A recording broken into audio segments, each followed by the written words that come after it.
bagi Uni rasa. Lepas tu dah rasa sedap gila. Sedap kan?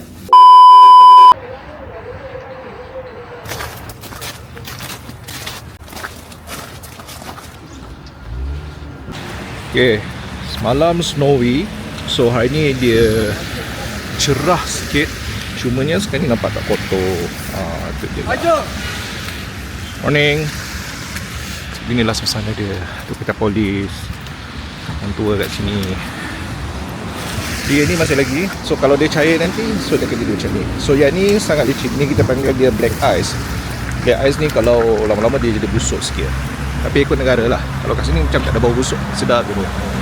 So ini kita jalan-jalan saja di almost boleh katakan dekat center Almaty. Kita nak tengok apa yang dekat depan sana. Lepas tu cari makanan, tengok apa aktiviti. Let's go. Или нет, знаешь, там, я хочу в субботу в Москве.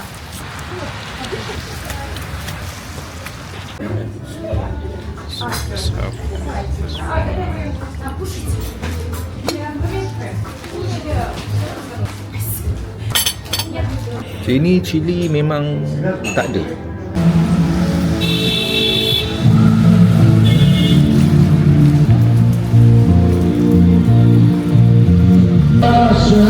Jap, kita perlukan duit shilling kan?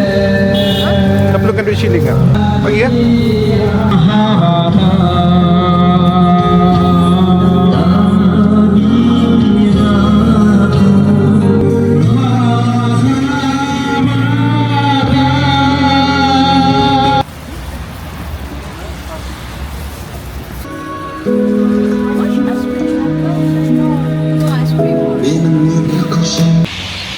So sini adalah area center.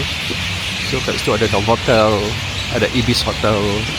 So kira macam ni adalah street untuk jalan-jalan lah ke center. Yang lalu tadi tu dia adalah Grab. Mostly Grab ni dia macam food delivery. Dia akan hantar guna ni fokus. Ni bawa pukul kau apa? Baru 4:30 dah gelap kat sini. Kira dah isyak dekat sini. Sini dah isyak.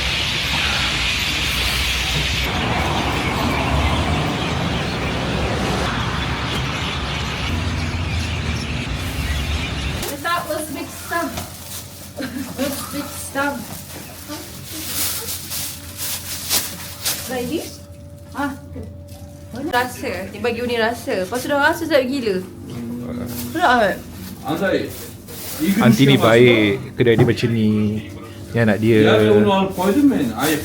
Hari tu masa small kita datang dia bagi macam-macam kat kita. Nanti ni. So kita kira. Anti.